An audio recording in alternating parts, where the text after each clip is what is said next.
welcome. We are Blixx, and we're gonna have a little bit of a conversation in the park around Kink on a wonderful sunny summer day. So Beatrice, I'm interested. Do you think everybody's into Kink?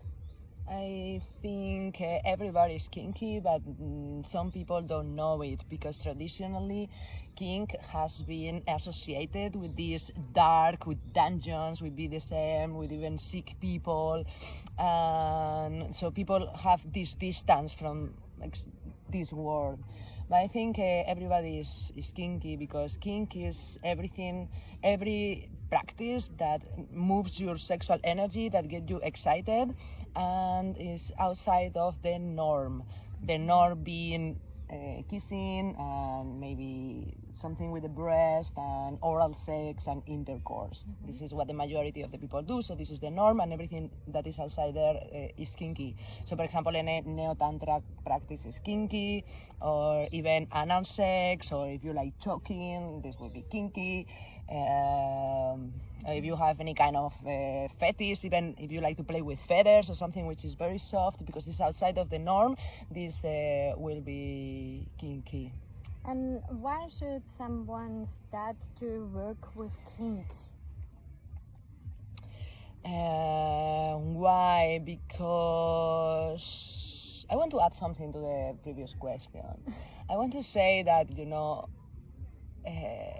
50 Shades of Grey is a great example that there are many people who are kinky, and especially females on the conscious collective. There is this unconscious or sometimes conscious need to be dominated, because otherwise how can we explain that a book that is written quite so sells so many millions of copies? So yeah, I think some people they are a little bit scared to try it, but many people desire, especially female. Many people desire to be dominated, to really be open in a way that you cannot open yourself. And I think some people, they don't like to try it because they think that they have to go to the dungeon, or they have to talk to people that they feel unsafe. So yeah. And why did you start to experiment with kink? What was your main motivation that pulled you to the work with conscious kink? Well, for me, I also have this unconscious desire to be dominated, and I always was a little bit attracted to especially bondage and to be tied up, and I really wanted this, and I had a little bit of and spanking while love making, but I never had like a proper setting. And then I asked for it to a couple of partners, but they didn't know how to do it, and one who knew how to do it didn't really want it. He was not really enjoying. He didn't want to meet me in that place. So yeah, but this is. And then I found someone who was into this world very deeply, and this is how I started. And then on my first session, I already realized of the healing potential, because I was receiving a spanking session, and I went through all the control that my parents exercised over me when I was a child. I was like on this as well, like having a lot of insights around punishment and what this means, and when you are punished as a child, the kind of emotions that bring. So I really realized immediately on my first serious session about the incredible potential to know the deep things that are in the mind.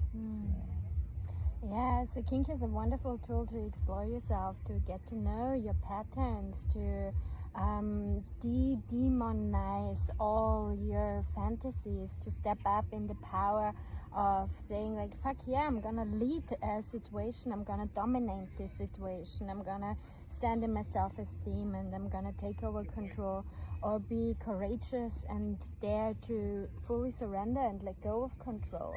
So there's a lot in it for us to learn as beings in terms of how to hold ourselves better. How can we rewire our own patterns and step into a more conscious way of being and responding to the environment and to the situations in our life.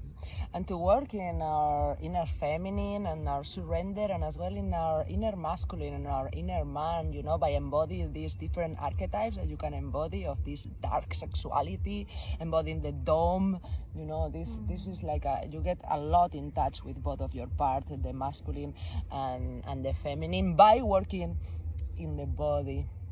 And as well, you know, to explore fantasies, and especially for female, if you ever had this wanted to try but you don't know how, or your partner or your ex-partners didn't know how to provide, and you find yourself, you know, not willing to go to any dark place, then yeah, it's a very wonderful place to explore this with another two female in a very safe environment. So we're gonna have our retreat September 15 till 21, where we're inviting everybody, but especially female bodies, to come and to join us for this experience into the realms of conscious kink. Something very important that we want to add here is that, as Beatrice mentioned before, kink is the practice outside of the normative of penetration and oral sex and fluid exchange. So for this, in order to make the unconscious conscious, and for you to dig deeper into the who you are and into why are you behaving how you behave, there is no need of any sexual engagement mandatory in these 6 days that we're inviting you to dive into with us. So whatever happens because you want it, and we're gonna play with different roles, with different energies, and we'll see what comes up there. How am I feeling in this role? Is this role suiting me? Where do I need to step up my game in my leadership, for example? Where can I step up my game in my capacity to surrender? How can I express my naughtiness, my sluttiness, or my anger in a container that feels nourishing, where I'm not destroying relations that are existent in my life, for example. So if this is something that is talking to you, if you have any further more questions, please reach out to us in a direct message. And yeah, welcome to Blixx.